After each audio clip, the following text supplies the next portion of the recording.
Praise the Lord, shalom, hallelujah. Jesus loves us so much. ఈరోజు పరిశుద్ధ గ్రంథం నుండి యెషయా గ్రంథం 42వ అధ్యాయం 3వ వచనంని క్లెయిమ్ చేద్దాం. నలిగిన రేళ్లను అతడు విరువడు, మకమకలాడుచున్న జనుపనార వత్తిని ఆర్పడు. అతడు సత్యమును అనుసరించి న్యాయమును కనుపరుచును. ఆమేన్. యేసయ్య చాలా గొప్పవారండి, చాలా మంచివారు. యేసయ్య నిన్న నేడు నిరంతరం ఏకరీతిగా ఉన్న దేవుడు. ఇక్కడ చూడండి, మీకు గడ్డి కనిపిస్తుంది కదా. గడ్డి మనం పట్టుకున్నప్పుడు ఎండిపోతున్న గడ్డిని మనం ఎప్పుడైతే పట్టుకున్నామో అది ఈజీగా మోల్డ్ అవ్వడం జరుగుతుంది. మనం విరగ్గొట్టాలంటే విరగ్గొట్టచ్చు, వంకర్ చేయాలన్నా వంకర్ చేయొచ్చు కదా. మీ స్థితి విరిగిపోయినట్లు ఉందా, నలిగిపోతున్నట్లు ఉందా? అయితే నలిగిపోతున్న వారిని ఇంకా నలపరండి యేసయ్య. విరిగిపోతున్న మీ జీవితము, మీ హృదయాన్ని ఇంకా విరగ్గొట్టరండి.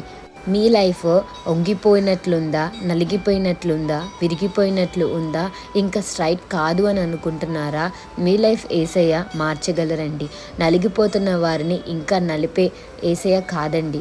మీ లైఫ్లో మీకు ఏ సిచ్యువేషన్ జరిగినా మీ యొక్క రిలేటివ్స్ కానీ, కొలీగ్స్ కానీ ఎవరైనా వచ్చి ఇంకొక 4 మాటలు యాడ్ చేయడం వల్ల ఆ మ్యాటర్కి ఇంకా మీరు ఫీల్ అవి ఉండొచ్చు. కానీ ఏ మ్యాటర్ అయితే మీరు సఫర్ అవుతున్నారో అది యేసయ్య దగ్గర చెప్తే యేసయ్య ఆ మ్యాటర్ నుంచి మీకు రిలీఫ్ ఇస్తారు. కానీ ఇంకా పెయిన్ ఎక్స్టెండ్ చేసే టైప్ అయితే కాదండి. సెకండ్ ఎగ్జాంపుల్ అండి, దీపం ఆరిపోకుండా ఉండడానికి ఆయిల్ వేస్తారు అండ్ సెకండ్ వన్ ప్రొటెక్ట్ చేస్తారు హ్యాండ్స్ పెట్టి కదా. మీ జీవితం ఆరిపోతుందా? మీ జీవితం ఆరిపోకుండా యేసయ్య తన యొక్క రెక్కల కింద మిమ్మల్ని భద్రపరచడం జరుగుతుంది అండి. సో ఈ యొక్క వాగ్దానం ద్వారా యేసయ్య మీతో మాట్లాడుతుంది ఏంటి అంటే, మీరు నలిగిపోయినారా? నేను ఇంకా మిమ్మల్ని నలపాలని అనుకోవడం లేదు. ప్రాబ్లమ్స్ ఏదున్నా యేసయ్యకి తెలియపరచండి. ఆ యొక్క ప్రాబ్లం నుంచి యేసయ్య బయటికి తీసుకొస్తారు. దీపం ఆరిపోయినట్లు మీ జీవితం ఆరిపోయింది అనుకుంటున్నారా?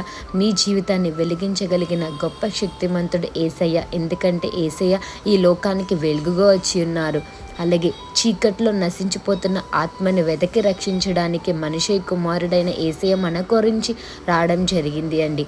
ఆరిపోతున్న మీ జీవితానికి యేసయ్య వెలుగుగా రావడం జరిగింది. అండ్ నలిగిపోతున్న మీ యొక్క జీవితానికి ఇంకా నలిగిపోకుండా, విరిగిపోకుండా, ఓడిపోకుండా, ఒంటరితనంలో ఉండిపోకుండా యేసయ్య కాపాడడానికి రావడం జరిగింది అండి. కీర్తనల గ్రంథం 46వ అధ్యాయం 1వ వచనం, ఆపత్కాలంలో ఆయన నమ్ముకుని తగిన సహాయకుడు.